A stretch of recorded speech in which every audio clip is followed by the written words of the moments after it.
할렐루야. 예, 오늘 예배에 참석하신 우리 성도님들 주께서 크신 은혜와 평강으로 함께 하시길 주의 이름으로 축복합니다.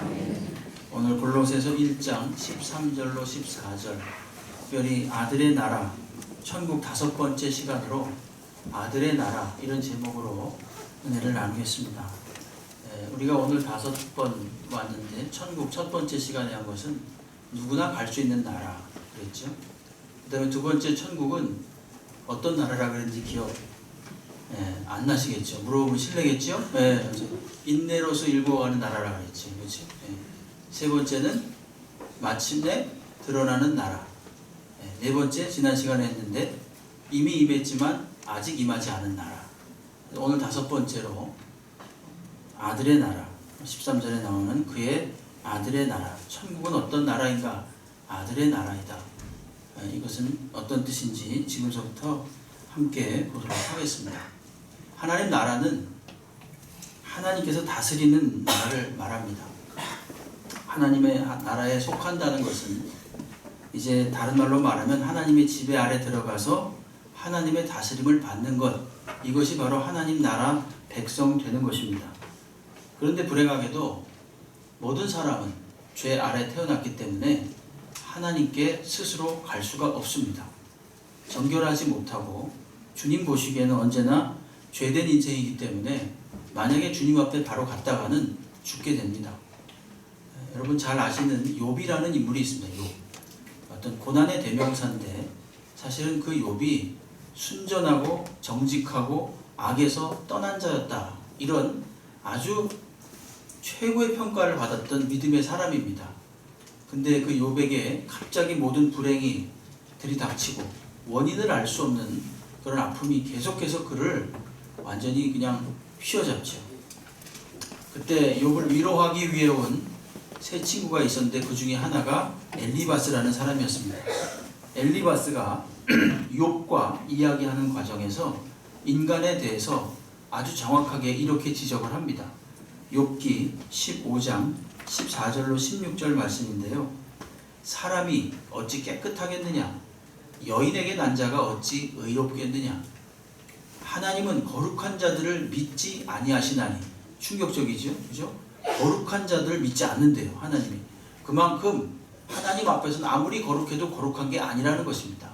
하나님이 기준이 될 때 그 누구도 하나님 앞에서 거룩하다고 말할 수가 없다는 것입니다.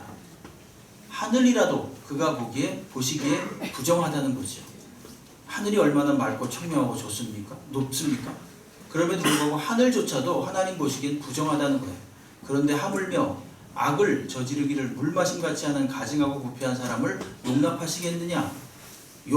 네가 아무리 잘못이 없다고 그렇게 말하지만 그러나 넌 분명히 죄인이다 라는 것을 강조하기 위해서 욥에게 엘리바스가 하는 말입니다. 그러나 사실은 저게 모든 인간에게 해당하는 말씀이죠.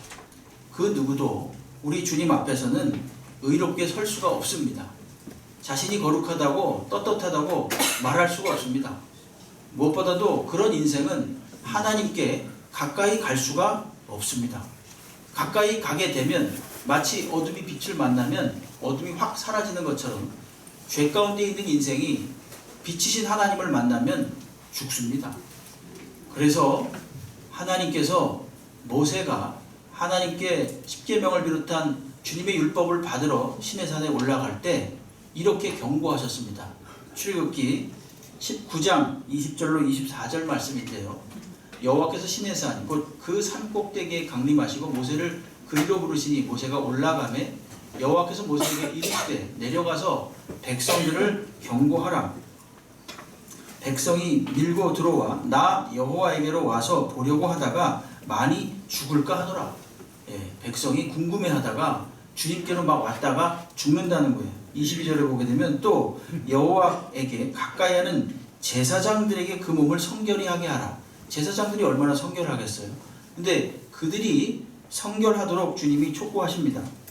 그리고 나 여호와가 그들을 칠까 하노라. 여기 조금 아까 죽을까 하노라 21절에, 그 다음에 22절에 보면 칠까 하노라. 이것도 죽는다는 표현입니다. 왜 죽겠습니까? 평범한 인생, 죄 가운데 있는 인생이 하나님을 마주하면 죽는다는 겁니다. 모세가 여호와께 아뢰되 주께서 우리에게 명령하여 이르시기를 산 주위에 경계를 세워 산을 거룩하게 하라 하셨사온즉 백성이 신의 산에 오르지 못하리이다. 여호와께서 그들에게 이르시되 가라 너는 내려가서 아론과 함께 올라오고 제사장들과 백성에게는 경계를 넘어 나 여호와에게로 올라오지 못하게 하라. 왜냐하면 내가 그들을 칠까 하노라. 그 경계를 딱 정해놓고 모세와 아론만 올라오게 하시고 경계 이하에 머물라는 것입니다. 그러면 만약에 넘어서게 되면 어떻게 된다는 겁니까? 하나님과 직면하게 돼가지고 죽는다는 거예요. 내가 너희를 칠까 하노라. 미워서 치는 게 아니라 본질상 인간은 죽을 수밖에 없다는 거죠. 태양을 보면 눈이 멀듯이 너무나도 거룩하시고 너무나도 완전하신 하나님을 만나면 이 죄 많은 인생은 죽을 수밖에 없다는 것이 성경이 일관되게 말하는 것입니다. 그러니까 아무도 스스로 하나님께 갈 사람이 없어요. 다 의롭지 못하기 때문에. 그래서 하나님께서 어떻게 하셨느냐 하면 당신의 의를 인간들에게 입혀주셔서 하나님께 올 수 있도록 하셨습니다.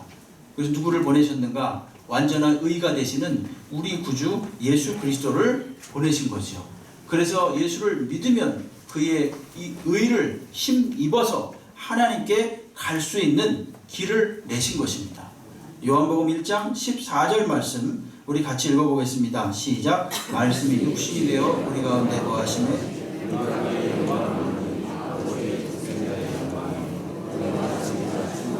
아멘. 예수께서 오셔서 이제 은혜와 진리가 충만하신 예수 그리스도께서 우리를 믿게 하시고 그래서 그 믿음의 의를 더하여 주셔서 그 믿음으로 말미암아 의롭게 되게 하셔서 의로운 사람이 되게 하셔서 하나님께 가도록 했다는 거예요.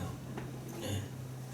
그래서 오직 하나님 나라에 들어갈 수 있는 통로는 누구밖에 없느냐? 우리 구주 예수 그리스도밖에는 없다는 것입니다. 네. 지금이 이제 조금 있으면 성탄절입니다. 성탄절이 왜 있는 날입니까? 우리 하나님께서 당신의 택한 백성을 하나님께 초청하기 위하여. 근데 그냥 초청하면 안 되니까 의를 덧입혀서 초청하기 위해서 예수 그리스도를 보내신 날이 성탄절입니다. 그냥 먹고 마시고 노는 날이 아니라 하나님 나라로 이 세상에 있던 어둠의 권세들로부터 건져내서 초청하기 위해서 보내신 예수 그리스도를 보내신 날이 바로 성탄절이 되는 것입니다. 여러분 이 골로새서는 말입니다. 1세기에 많은 이단들, 천사 숭배자들, 우상 숭배자들 이런 사람들이 골로새 교회를 침투해가지고 많은 어려움을 겪고 있었습니다. 그래서 어떤 사람은 우리가 훌륭한 행동을 하면 우리가 충분히 의로우면 스스로 예수 그리스도를 통하지 않고도 얼마든지 하나님께 갈 수 있다라고 그렇게 말하는 이단들이 많았어요. 그런 거짓 스승들이 있었습니다. 그래서 오늘 그것을 경계하기 위해서 보낸 것입니다. 편지를. 골로새 이 오늘날 지중해 연안에 거기다 편지를 보내서 예수가 누구이신가?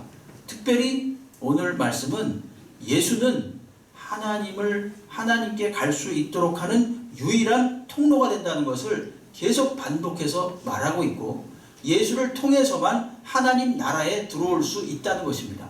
그래서 아들의 나라라는 표현을 쓴 거예요.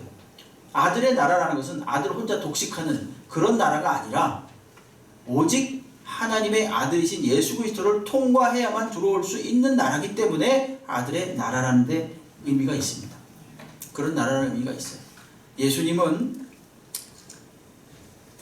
예수를 믿는 것이 하나님 나라에 들어간다는 것, 그 유일한 길이라는 것을 또 어떻게 설명하시는가 하면 예수와 성부 하나님과의 관계를 들어서 설명해 주십니다.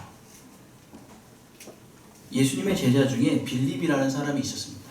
그 빌립이 예수님하고 함께 거하다가 뭐라 그러냐면 좀 하나님을 좀 보여달라 그럽니다. 그러니까 예수께서 이렇게 말씀하시죠. 요한복음 14장 8절로 10절에 보게 되면 빌립이 이르되 주여 아버지를 우리에게 보여 주옵소서 그리하면 족하겠나이다. 예수께서 이르시되 빌립아 내가 이렇게 오래 너희와 함께 있으되 네가 나를 알지 못하느냐? 나를 본 자는 아버지를 보았거늘 어찌하여 아버지를 보이라 하느냐? 내가 아버지 안에 거하고 아버지는 내 안에 계신 것을 내가 믿지 아니하느냐? 내가 너에게 이르는 말은 스스로 하는 것이 아니라 아버지께서 내 안에 계셔서 그의 일을 하시는 것이라. 예, 아멘 하신 분들은 정말 대단하신 분들이에요. 예, 이게 말이죠. 알쏭달쏭한 말이에요. 그치요? 이게 도대체 어떤 말인 것 같습니다. 훅 들어오지가 않아요. 솔직하게 말하면 아버지께서 내 안에, 내가 아버지 안에 있다는 거예요. 그래서 내가 지금 하는 것은 아버지께서 계셔서 아버지의 일을 내가 지금 하고 있는 것이고 그 일을 하도록 하나님께서 나를 인도하신다는 거예요. 이게 지금 무슨 말씀이겠습니까? 예수님을 보여달라고, 하나님을 보여달라고 하니까 예수께서 빌립에게 나를 본 자는 하나님을 본 것과 다름이 없다. 즉 보이지 않는 하나님을 내가 보이는 하나님으로 내려왔다. 예수께서 그렇게 말씀하시는 것이죠. 그리고 성자 예수님께서 성부 하나님과의 관계를 말씀하시는데 뭐라 그러냐면 내 안에 하나님이 계시다 이렇게 말해요. 이게 솔직히 말하면 논리적으로 이해가 잘 안 가죠. 그렇죠? 만약에 어떤 여인이 임신해가지고 아기를 품고 있다 그러면 쑥 이해가 됩니다. 근데 예수께서 내 안에 아버지께서 계시다. 그러니까 아버지와 나는 하나다. 이게 신비로운 결합을 말하는 것입니다.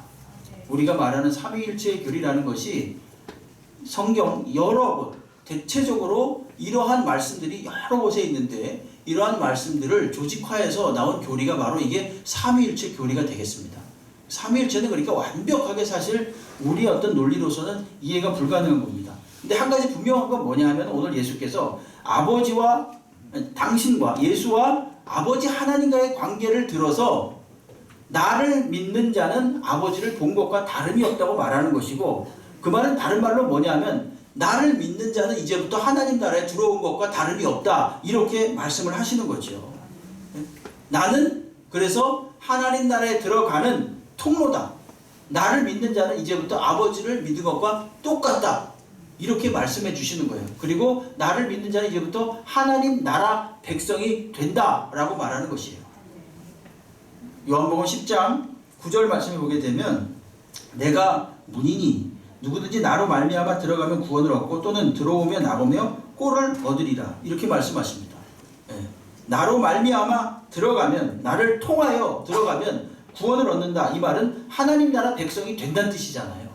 예수께서 그러니까 하나님 나라에 들어가는 통로이고 오늘 이 말씀을 빌립에게 답변하시면서 왜 자신이 하나님 나라의 통로이면서 또한 하나님 나라가 되느냐라는 것을 하나님과 자신과의 관계, 성부 하나님과 자신과의 관계를 설명해 주시면서 빌립에게 이해시키고 있습니다.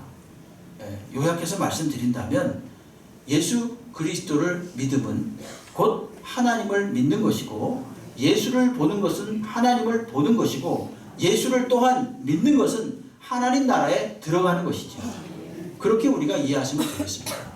여기까지만 요약한다면 하나님 나라의 다스림을 받기 위해선 하나님께 가야만 하는데 하나님께 그 누구라도 갈 수가 없으니까 하나님께서 예수 그리스도를 보내어 주셔서 예수의 의를 힘입어서 하나님 앞에 서게 만드셨습니다. 힘입는다는 표현은 예수를 믿도록 하셨다는 것이죠. 그래서 예수를 믿음으로써 하나님이신 예수님을 믿도록 하시면서 하나님의 나라에 들어오게 하신 겁니다. 네, 여기까지의 요약이에요.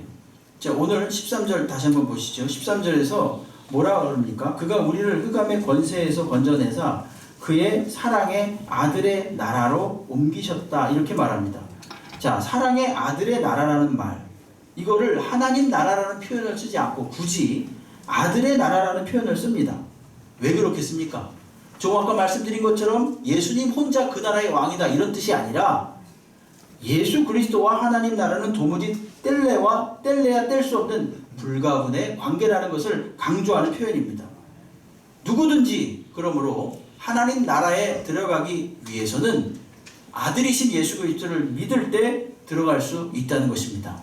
하나님 속으로 쑥 들어가기 위해서는 예수님 속으로 먼저 쑥 들어가야 된다는 것입니다. 그리스도를 떠나서는 아무도 하나님 나라를 생각할 수가 없다는 거예요. 이게 중요한 얘기입니다.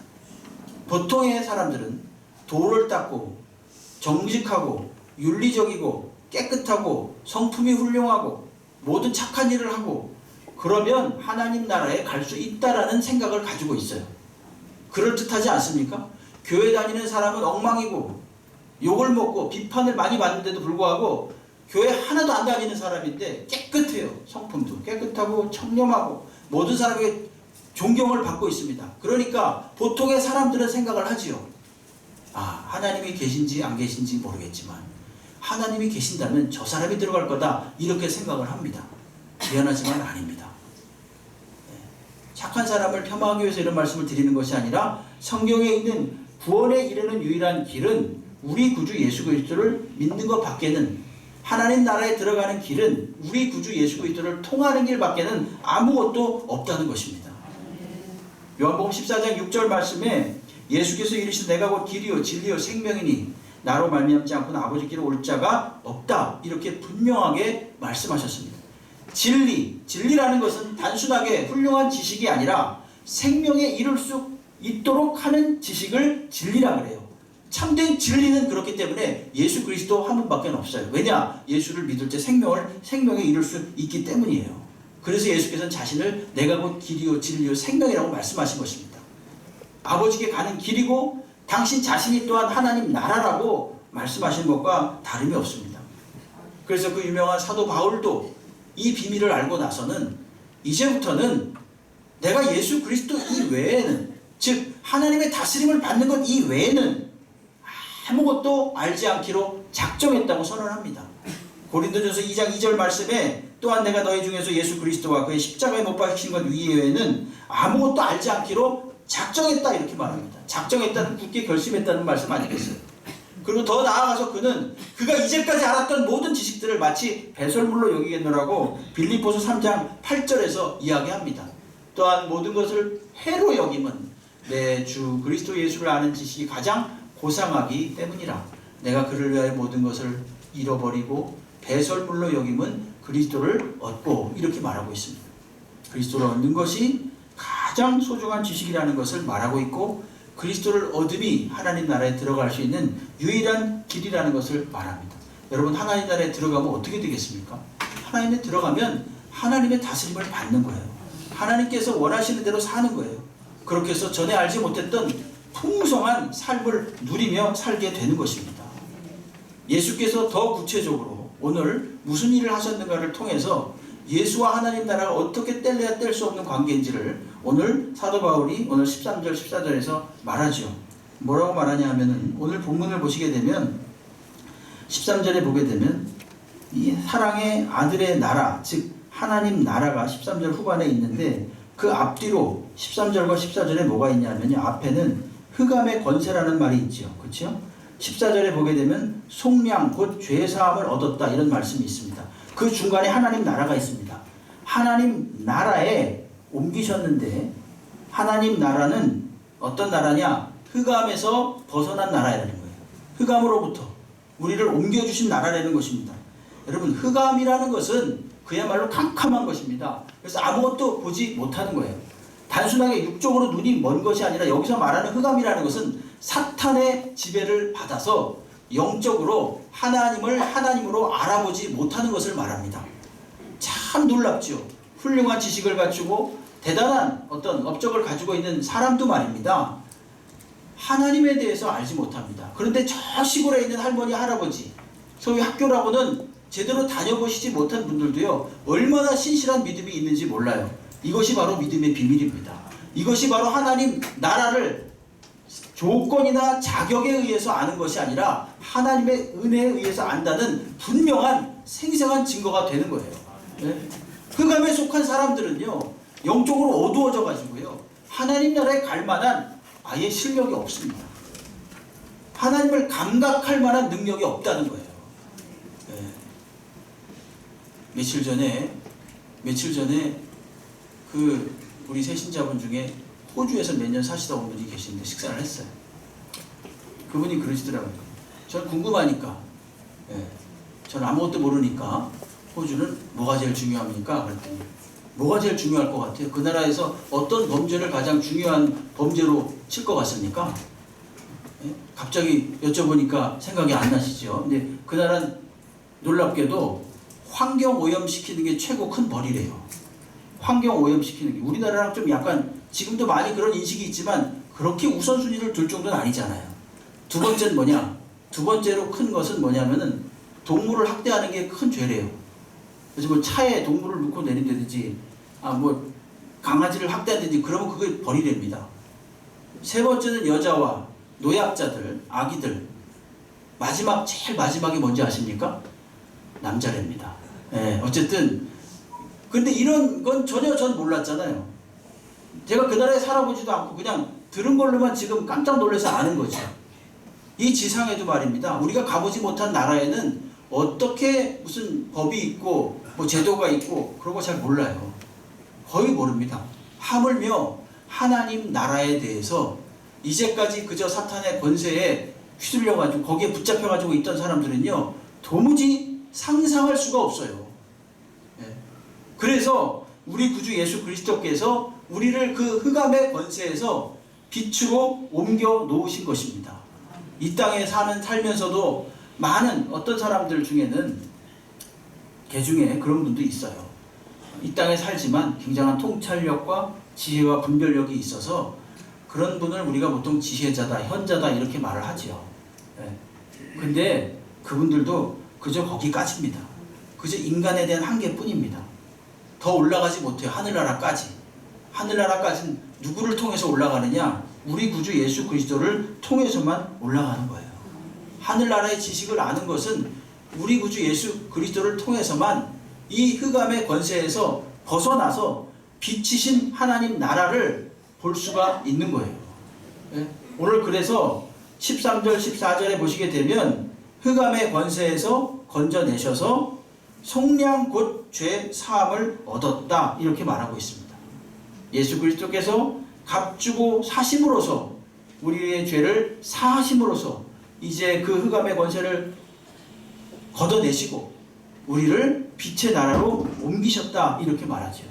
여기에 나오는 이 옮기셨다는 표현은요 13절에 옮기셨다라고 하는 이 표현은 뭐냐면은 완전히 이주시켰다 이런 뜻입니다.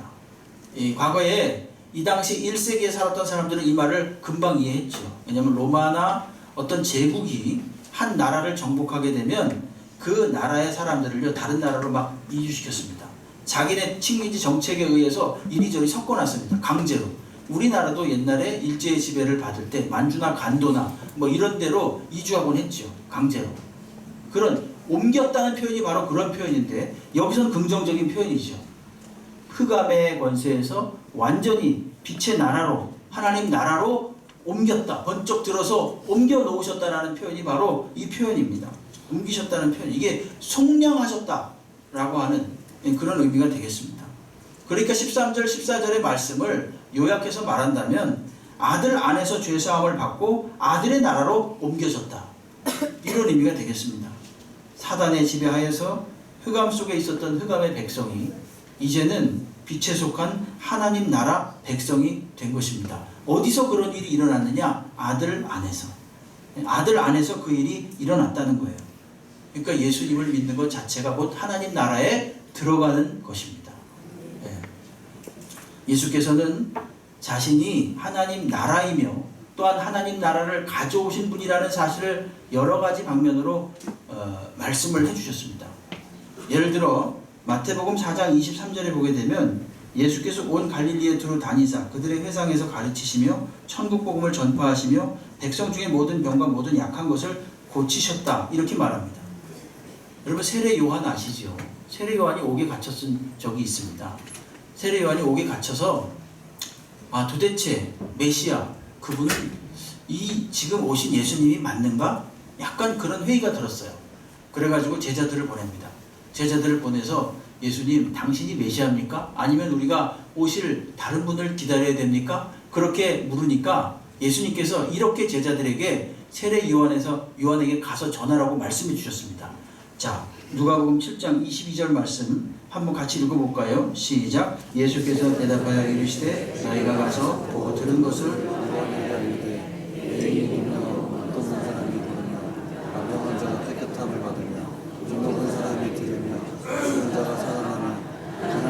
복음이 전파된다 하라. 아멘. 예수께서 세례 요한에게 뭐라 그러냐면 맞다. 내가 내가 메시아다 이렇게 직접적으로 말씀 안 하시고 뭐라 그러냐면요. 요한에게 뭐라 그러냐면 맹인이 보고 못 걷는 자가 걷고 납병한 자가 깨끗함을 받고 귀먹은 사람이 걷고 죽은 자가 살아나고 가난한 자에게 복음이 전파된다라고 말하라는 거예요. 이게 무슨 현상이에요? 이게 무슨 현상입니까? 하나님 나라 현상이에요. 하나님 나라 현상. 지상의 현상이 아닙니다. 이제까지 이들이 보았던 현상이 아니에요. 예수께서 원하셨던 것은 이 하나님 나라가 지금 임했다.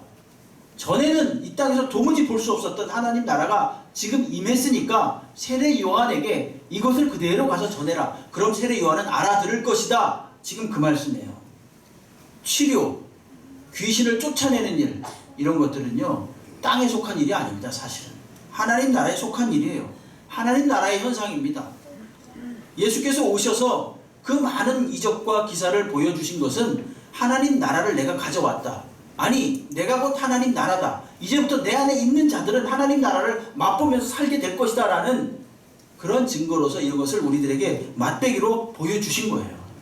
누가복음 17장 14절에도 보게 되면요, 예수님은요 10명의 납병 환자를 고쳐주시면서 이렇게 말합니다. 보시고 이르시되 가서 제사장들에게 너희 몸을 보이라 하셨더니 그들은 문둥병자 10명을 말하는 거예요. 그들이 가다가 깨끗함을 받았대요. 문둥병자가 10명이 예수께 고쳐달라 그러니까 자 이제 제사장들에게 가서 너희 몸을 보이라 그렇게 말하니까 문둥병자들이 가다가 깨끗함을 입었어요. 근데 왜 제사장들에게 보이라 그랬겠습니까? 왜 그랬을까요? 왜 제사장들에게 너희들 몸을 보이라 그랬을까요? 제사장들은 적어도 성경에 대해서 아는 사람들이거든요. 문둥병자들이 멀쩡해졌다. 이것을 그들이 보는 순간 그들은 무엇을 알 수 있는 거예요? 하나님 나라가 임했구나. 이걸 안다는 거죠. 내가 곧 하나님 나라를 가져온 자요. 내가 하나님 나라라는 것을 제사장에 가서 알아듣게 하라. 라고 하면서 문둥병자들에게 말씀하신 거예요. 그러니까 뭡니까? 예수님 자체가 하나님 나라인 거예요.